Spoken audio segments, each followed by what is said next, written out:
Okay, so you guys asked for this. I've gotten a lot of requests, and it's finally here. 5 of the greatest monologues in cinema history. I'm going to show them to you. We're going to discuss them, and these are just insane. Coming in at number 5, this is a scene that, I mean, most everyone knows. It's from A Few Good Men. A battle of wills erupts in the courtroom as Colonel Jessup, played by Jack Nicholson, delivers one of the most electrifying monologues in film history. With unshakable arrogance, he justifies his brutal sense of duty, unleashing a truth so raw and unfiltered that it silences the room. The moment, and I don't use this word very often, the moment is a masterclass in tension, power, and the dangerous weight of authority. Check it out. Your Honor, you doctored the logbook. Damn it, Captain! You coerced the doctor. Consider yourself in contempt. Colonel Jessup, did you order the code red? You don't have to answer that question. I'll answer the question. You want answers? I think I'm entitled. You want answers? I want the truth! You can't handle the truth! Son, we live in a world that has walls, and those walls have to be guarded by men with guns. Who's gonna do it? You? You, Lieutenant Weinberg? I have a greater responsibility than you can possibly fathom. You weep for Santiago and you curse the Marines. You have that luxury. You have the luxury of not knowing what I know, that Santiago's death, while tragic, probably saved lives, and my existence, while grotesque and incomprehensible to you, saves lives. You don't want the truth because deep down in places you don't talk about at parties, you want me on that wall. You need me on that wall. We use words like honor, code, loyalty. We use these words as the backbone of a life spent defending something. You use them as a punchline. I have neither the time nor the inclination to explain myself to a man who rises and sleeps under the blanket of the very freedom that I provide, and then questions the manner in which I provide it. I would rather you just said thank you and went on your way. Otherwise, I suggest you pick up a weapon and stand a post. Either way, I don't give a damn what you think you are entitled to. Did you order the code red? I did the job. Did you order the code red? You're goddamn right I did! Okay, coming in at number 4, The Newsroom. This is wonderful. Jeff Daniels' character, Will McAvoy, shatters the illusion of American exceptionalism in a brutal takedown that it leaves the room stunned. His impassioned, fact-driven monologue dismantles the rose-colored view of the nation and replaces it with hard truths that it's crazy. They force an uncomfortable but necessary reckoning. It's a rare moment of brutal honesty in a world of sound bites and empty patriotism. Here you go. Hi, my name is Jenny. I'm a sophomore, and this is for all 3 of you. Can you say why America is the greatest country in the world? Diversity and opportunity. Lewis? Freedom and freedom. So let's keep it that way. Will? The New York Jets. No, I'm going to hold you to an answer on that. What makes America the greatest country in the world?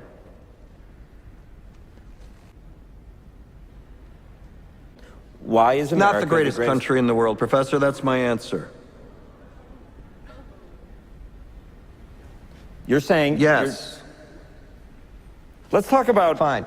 Sharon, the NEA is a loser. Yeah, it accounts for a penny out of our paycheck, but he gets to hit you with it anytime he wants. It doesn't cost money. It costs votes. It costs airtime and column inches. You know why people don't like liberals? Because they lose. If liberals are so fucking smart, how come they lose so goddamn always? Hey, and with a straight face, you're gonna tell students that America is so star-spangled awesome that we're the only ones in the world who have freedom? Canada has freedom. Japan has freedom.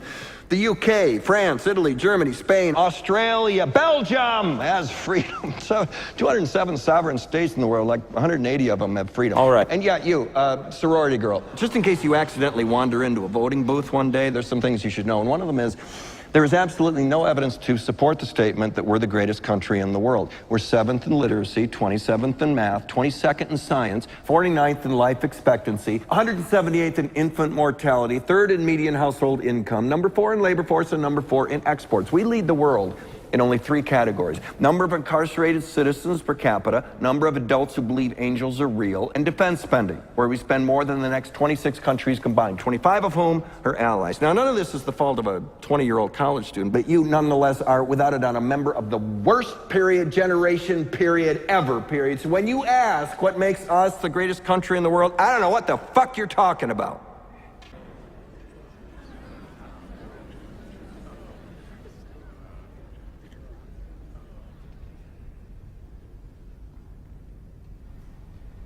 Sure used to be. We stood up for what was right. We fought for moral reasons. We passed laws, struck down laws for moral reasons. We waged wars on poverty, not poor people. We sacrificed. We cared about our neighbors. We put our money where our mouths were, and we never beat our chest. We built great big things, made ungodly technological advances, explored the universe, cured diseases, and we cultivated the world's greatest artists and the world's greatest economy. We reached for the stars, acted like men. We aspired to intelligence. We didn't belittle it. It didn't make us feel inferior. We didn't identify ourselves by who we voted for in the last election, and we didn't scare so easy.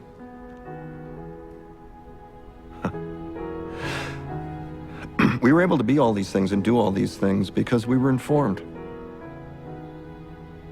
by great men who were revered. First step in solving any problem is recognizing there is one. America is not the greatest country in the world anymore.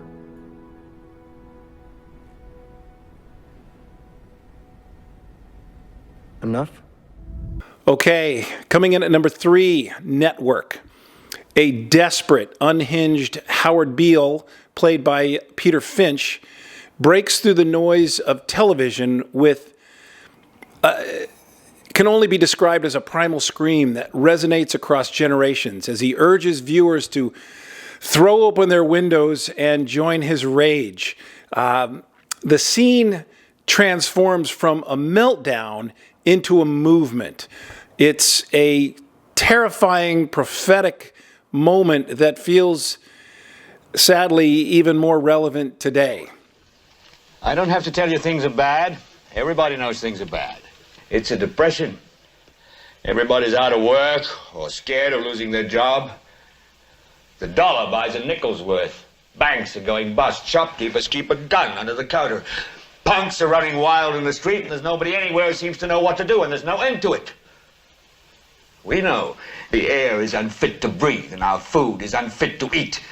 We sit watching our TVs while some local newscaster tells us that today we had 15 homicides and 63 violent crimes, as if that's the way it's supposed to be. We know things are bad, worse than bad.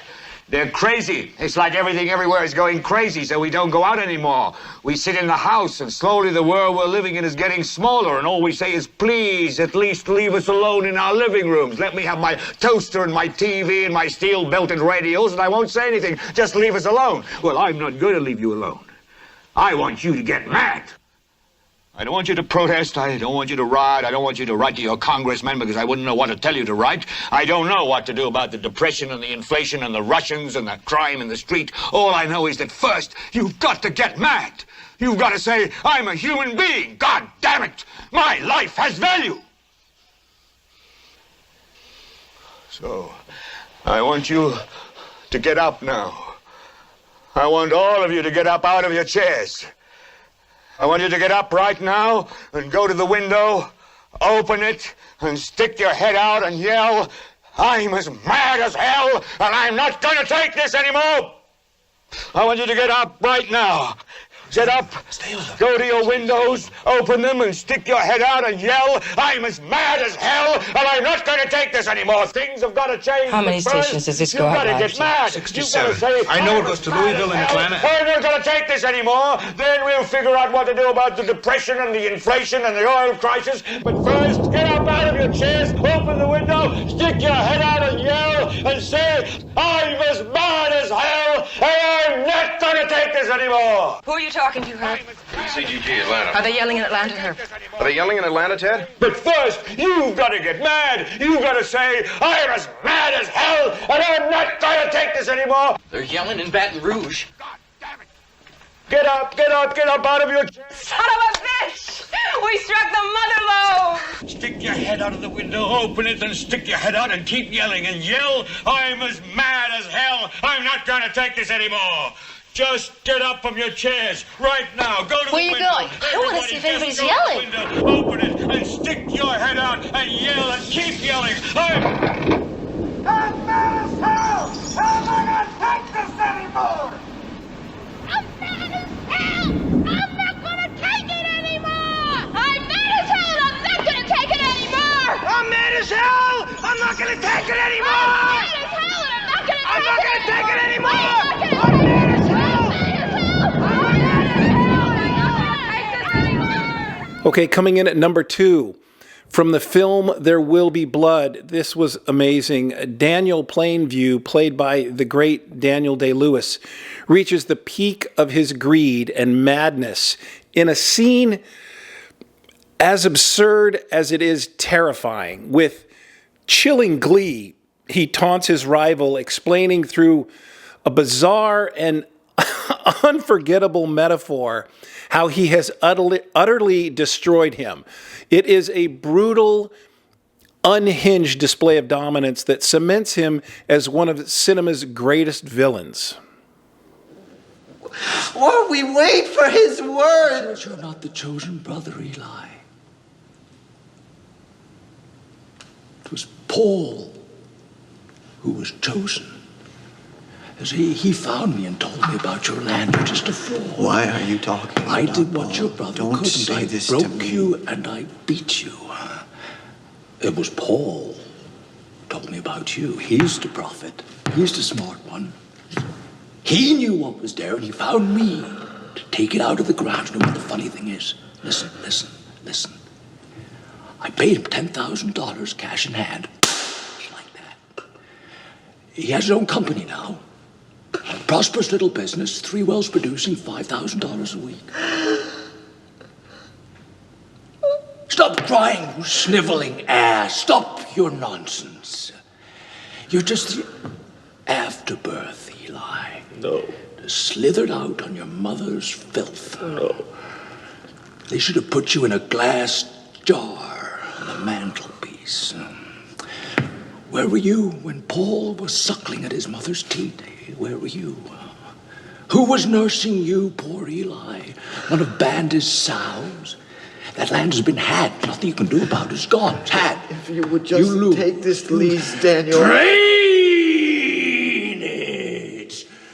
Drainage, Eli, you boy. Drain dry. I'm so sorry. If you have a milkshake, and I have a milkshake, and I have a straw, there it is. That's a straw, you see. Watching. And my straw reaches across the room and starts to drink your milkshake. I drink your milkshake. I drink it up. Don't bully me, Daniel.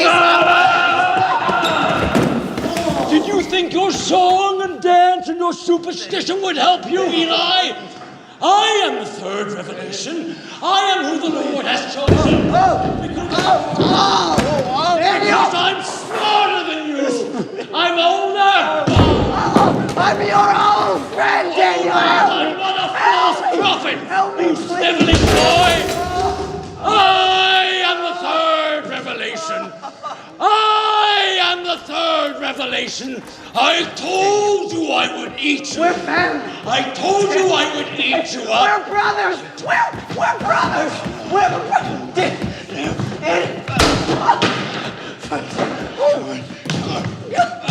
Daniel, please forgive me. I beg you. Forgive me. I beg you. That's it.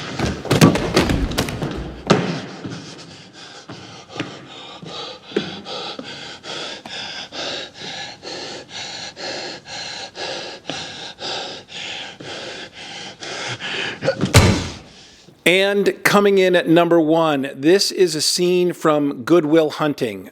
This is just amazing.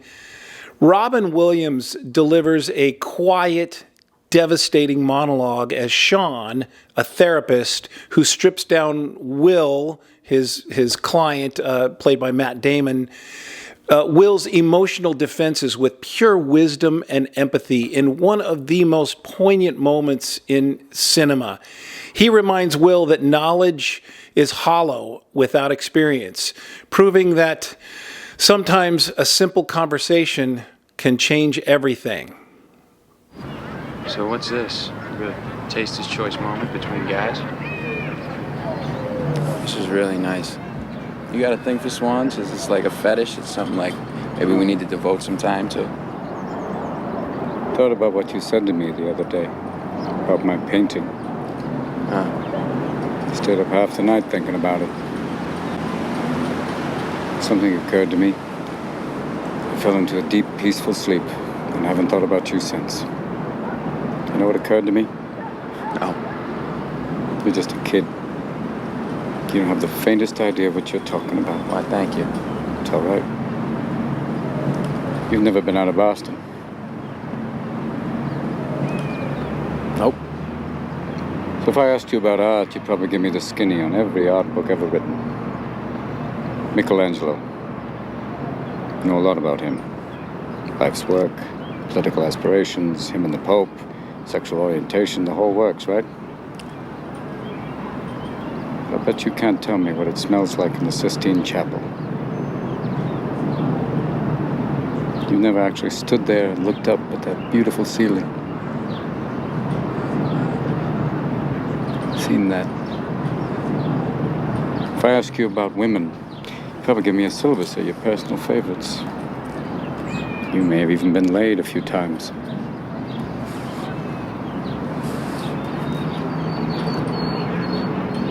But you can't tell me what it feels like to wake up next to a woman and feel truly happy. You're a tough kid. I ask you about war, you'd probably throw Shakespeare at me, right? Once more into the breach, dear friends. But you've never been near one. You've never held your best friend's head in your lap and watch him gasp his last breath looking to you for help. I ask you about love, you'd probably quote me a sonnet. But you've never looked at a woman and been totally vulnerable. Known someone that could level you with her eyes. Feeling like God put an angel on earth just for you. Who could rescue you from the depths of hell. And you wouldn't know what it's like to be her angel. To have that love for her be there forever. Through anything. Through cancer. And you would know about sleeping sitting up in a hospital room for 2 months holding her hand. Because the doctors could see in your eyes that the terms visiting hours don't apply to you. You don't know about real loss, because that only occurs when you love something more than you love yourself. I doubt you've ever dared to love anybody that much. I look at you, I don't see an intelligent, confident man. I see a cocky, scared, shitless kid.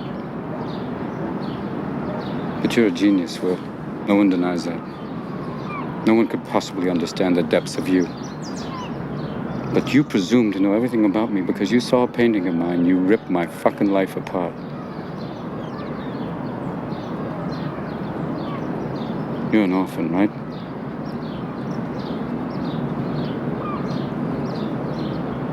Do you think I'd know the first thing about how hard your life has been? How you feel? Who you are? Because I read Oliver Twist? Does that encapsulate you? Personally, I don't give a shit about all that, because you know what? I can't learn anything from you. I can't read in some fucking book. Unless you want to talk about you, who you are. Then I'm fascinated. I'm in. But you don't want to do that, do you, sport? You're terrified of what you might say.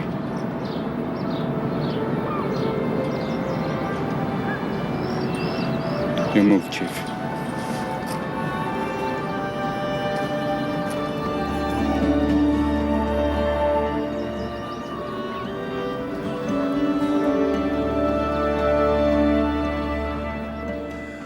Okay, there you have it. 5 of the greatest monologues in film history.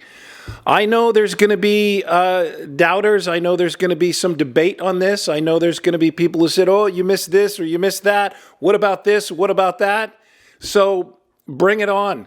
Leave me a comment down below and tell me I'm wrong, or tell me how you feel about it, and follow me for more.